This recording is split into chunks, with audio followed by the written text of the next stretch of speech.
This old man's head, yeah, that's the spot. That's where the white cop aimed his spray can, laughed, and just did it. Right there on the sidewalk, in broad daylight, as if the whole world was his canvas and the old black man was just another blank space he could mark up. The man didn't resist seeing worse, you know? Some people freeze when things go bad.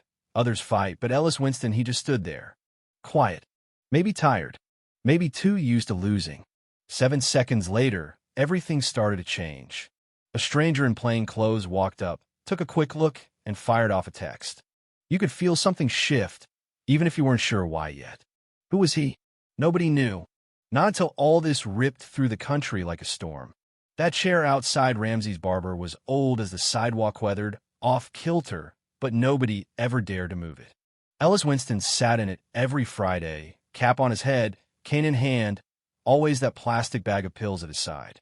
Most folks couldn't meet his gaze, too heavy, too full of scars, memories, and the kind of presence that comes from having survived things the rest of us couldn't name. He'd been a combat medic, saved 6 guys one night in Quang Tri with nothing but a roll of gauze, a dagger, and a prayer.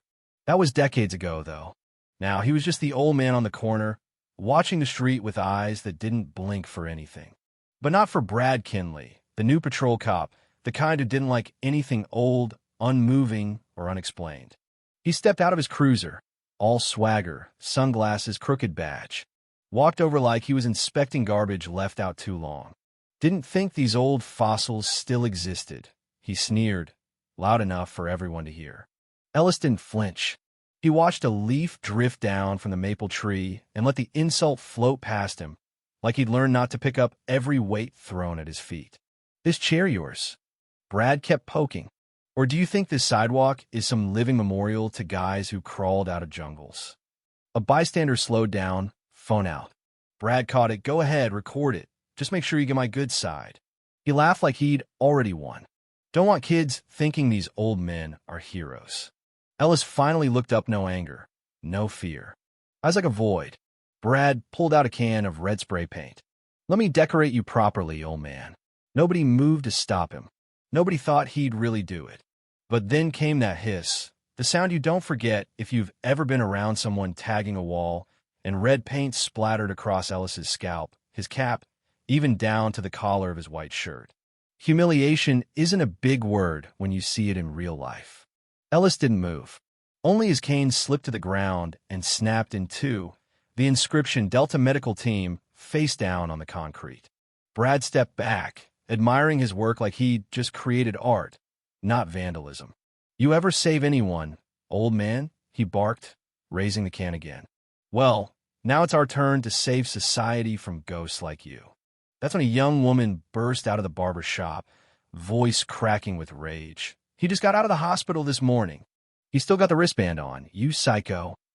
A crowd gathered hungry, not for justice, but for spectacle, the same thrill you get watching a car crash.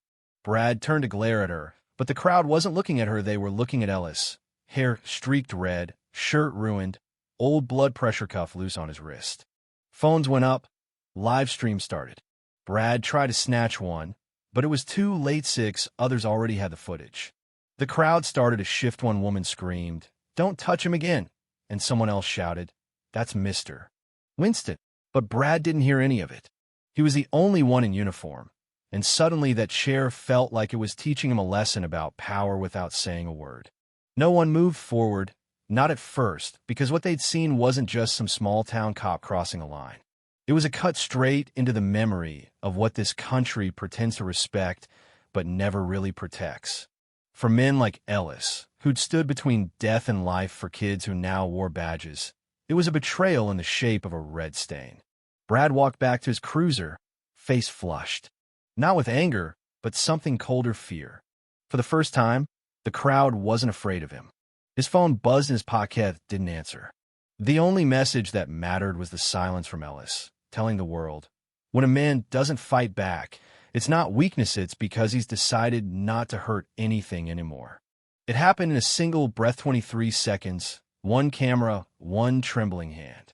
The video didn't start with Brad arriving, or the first insult. It started with Brad raising the spray can, snarling, "Lift your head." I want to paint it clear. The footage shook, but the image was clear enough. Brad's boots stomping on the broken cane, the hiss of paint, the casual cruelty soaking into the fabric of Ellis's cap. Combat medic, Vietnam, 1971. The symbolism hit hard, almost too much, but it was real, and it was raw. That video went online 2 hours later. Cop paints a vet. Literally, 70,000 views in 15 minutes. Gone from the platforms by midnight, but too late, mirrored everywhere, even on old vet forums with a caption, "We don't need hashtags. We just need eyes." Within hours, the video was on the front page of every platform, shared by a third-year nursing student who wrote, "I don't know who he is, but those eyes, no one deserves to be treated like that." Syndication hit fast. 22 news outlets, hundreds of thousands of comments. And every single one hit deeper than outrage. It wasn't just anger, Anna Maria, it was recognition. Everyone had seen this moment in their own lives. Everyone had watched someone be erased, brutalized, and said nothing. This time, someone hit record. The 23rd second, that was the frame. That hiss, that paint, that shattering. History froze, then branded itself on a nation's conscience. No music, no narration, just a man whose hands had stitched breath back in a dying soldier's, now being sprayed like a brick wall by a kid too young to understand war. And the paint didn't just touch Ellis's skin, it ran down, soaked his collar, pooled above his heart, bloomed like a wound. Onlookers weren't just witnesses, they became mirrors.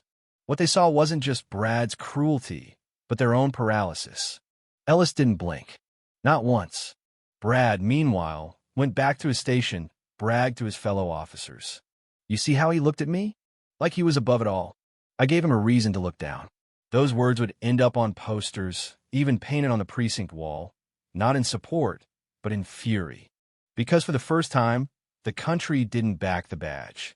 It backed a quiet man with red paint on his shoulders. The video was everywhere, dissected, slowed, captions added.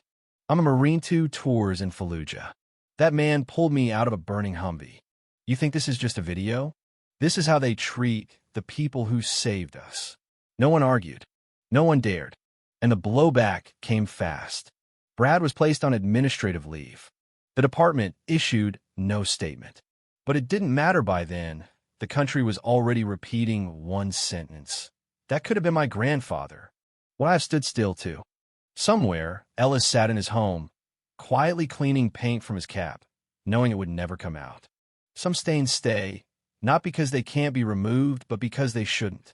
His son, Malcolm Winston, showed up not with apologies, but with resolve. "I'm not here to apologize for them," he said. "I'm here to apologize for letting you carry the silence for 40 years. Ellis looked at him, jaw tight, and finally said, "Don't let another man's child grow up thinking they have to learn humiliation to be called a man." In that small, quiet house with a broken cane and a cap stained red, dignity was reclaimed not by ceremony, but by hands that knew how to carry weight. From there, it wasn't about revenge, it was about correction. Brad lost his badge, his gun, his reputation. Public hearings, viral memes, every agency forced to confront what they'd ignored. But Ellis never demanded apologies. He reclaimed dignity, not just for himself, but for everyone who'd ever been made invisible. In the end, there was no parade, no grand apology, just a cap on a podium, a country forced to look at itself, and a silence that taught everyone what it means to finally remember a name. So what do you think, honestly? Where's the line between law and justice? What do we owe to the ones who served, and what do we risk when we forget? If you've got an answer, say it out loud, because silence after all fizz isn't neutrality. It's a choice.